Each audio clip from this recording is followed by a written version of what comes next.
4 do's and 4 don'ts of your immune system.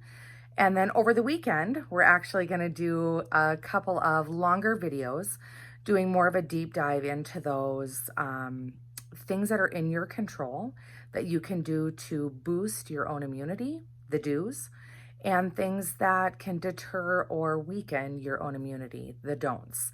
So stay tuned for those. Those will be kind of our what we're calling our Saturday and Sunday special episodes of the Strong Talks that we've been doing for the last couple of weeks. So again, to reiterate, a couple of do's, beneficial bacteria. 70% of your immune system or more, research is out and unveiling all kinds of unbelievable things about your gut health. So beneficial bacteria, whether you eat it or are maintaining good gut health, is absolutely vital to immune function. So you can eat beneficial bacteria through your food, which is the best way, I've always thought. And that is through things like kefir and kombucha and different mushrooms, yogurts, although a lot of the commercial yogurts out there are really processed and have a lot of sugar in them. So that decreases their functionality as far as providing that beneficial bacteria. Number 2, we've already touched on this, vitamins A and C. They are very, very powerful antioxidants, and they work as far as immune system strength by increasing the production of white blood cells, which is your body's first defense against bacteria and viruses as they enter the body. Bell peppers, strawberries, blueberries, blackberries, any of the berry families, any fruit that is really dark and rich in those antioxidants are chocked full of vitamin A and vitamin C, along with dark green leafy veggies. And then, of course, you can also supplement with vitamin A and vitamin C as well. And we'll get into more detail on that over the weekend. Vitamin D. Vitamin D, I think a lot of people have a misconception that vitamin D is really good for bone health, which it is. It's vital for bone health. It's kind of the railroad cart, if you will, to transport calcium into the bones. But vitamin D is actually a hormone. It's not a vitamin. It is found in our food, so it's dubbed a vitamin, but it's actually a hormone because our skin produces it in the stimulation of sunlight. So the more you can be outside, especially as the weather is getting nicer, the better. I will offer kind of a word of caution about that, however. If you are outside and you are covered up or you have sunscreen on, which a lot of us wear sunscreen to prevent sunburns and to promote skin health, you will not produce vitamin D. Sunscreen and any clothing that we're wearing blocks the UV rays that the skin will use to produce vitamin D. So just a caveat there, you may need to supplement, and we absolutely need to be supplementing with vitamin D in the northern hemispheres during the winter months for sure. And a lot of us, because of sunscreen and being inside and working in office environments, need to be supplementing with vitamin D year round. So we'll get into more of that as well, dosages and that kind of thing over the weekend. And last but not least, mushrooms and herbals. Mushrooms, there's been a lot of research, especially in recent years, over the beneficial properties of mushrooms, especially on immune health. And then echinacea and elderberry as well.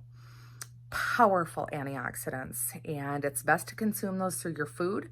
But I will tell you that echinacea and elderberry have very potent flavors. They're not the most tasty thing to eat. So if you're actually going to be incorporating that in any measurable or meaningful way, it's best to supplement with those. So we'll visit about that over the weekend, and best brands and dosages and that kind of thing. A handful of don'ts. So one of the biggest things that I think everybody hears, but we really need to appreciate the impact of sleep. The human body needs a minimum of 6 hours a night of good, deep sleep. If you think about it, our days should be broken into thirds. All of us have 24 hours in a day. The sun shines typically for about a third of that day, which is when we should be active. In the early mornings and in the dusk part of the evening is when the body should be winding down and starting to prepare for that deep sleep.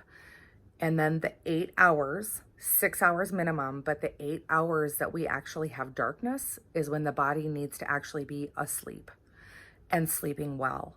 It is the only time out of our 24-hour cycle that repeats every day that the body has a chance to regenerate and repair from the day prior. So if you are not sleeping, every system in the body is impacted, but primarily your immune system. So we'll talk about sleep habits and good sleep hygiene over the weekend as well.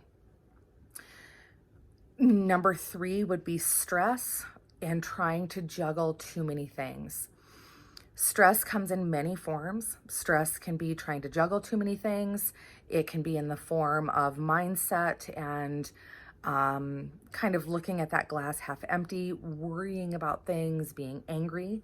But stress actually produces a hormone in the body called cortisol. And cortisol is a natural anti-immune hormone that we have. The function of cortisol is to ramp the body up to go into fight mode. So fight or flight. And cortisol is a natural immune suppressor. So you can take steroids, that's what cortisol is, as a medication, or you can create your own stress response in the body that will dampen the immune system. So we'll talk about more in depth the impact that stress has and ways to combat that over the weekend. Number 3, sugar. Yes, I'm going there. So we talked a little bit about sugar a few weeks ago, but sugar is probably one of the most detrimental things in our diet. It's hidden everywhere. If you look at your processed foods or anything that comes in a box, especially the foods that we feed our kids or snack foods, sugar is hidden in so many things. But as far as things that we consume, sugar is probably the number one immune system suppressor that we have. Sugar is actually a stressor on the body. We have a massive increase, spike in the glycemic index, which the body interprets as a stressor. Increasing cortisol, same thing that just even emotional stress will do, and dampens the immune system. So reducing that sugar intake, the obvious sugar, but also just be mindful of any hidden sugars that are out there. And we'll get more into sugar and why the body craves it in times of stress, especially as we're all sitting at home. Snacking is increased. So we'll talk about ways of kind of combating that as well. And number 4 of the don'ts is alcohol. The only caveat with alcohol would be red wine. Red wine has some antioxidants in it, but a glass or 2 of red wine is very different than a whole bottle of red wine. So moderate yourself. Hard liquor, beer, anything that you're using to mix alcohol is a tremendous stressor on the body as well. And a lot of times people will turn to that to help soothe the body or soothe their mind and help them sleep.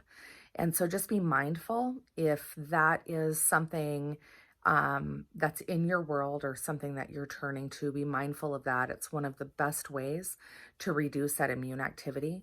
So I just wanted to touch base here. Again, Saturday and Sunday, we're going to be kind of bringing some special episodes. I'm going to try to keep them short, but this is a passion of mine. And so I will apologize beforehand if those videos get a little bit long. But no matter what, they will be chock full of really valuable information for you. And I hope that provides value and you're able to incorporate some of what we've visited about in your daily life. So we'll see you in a couple days.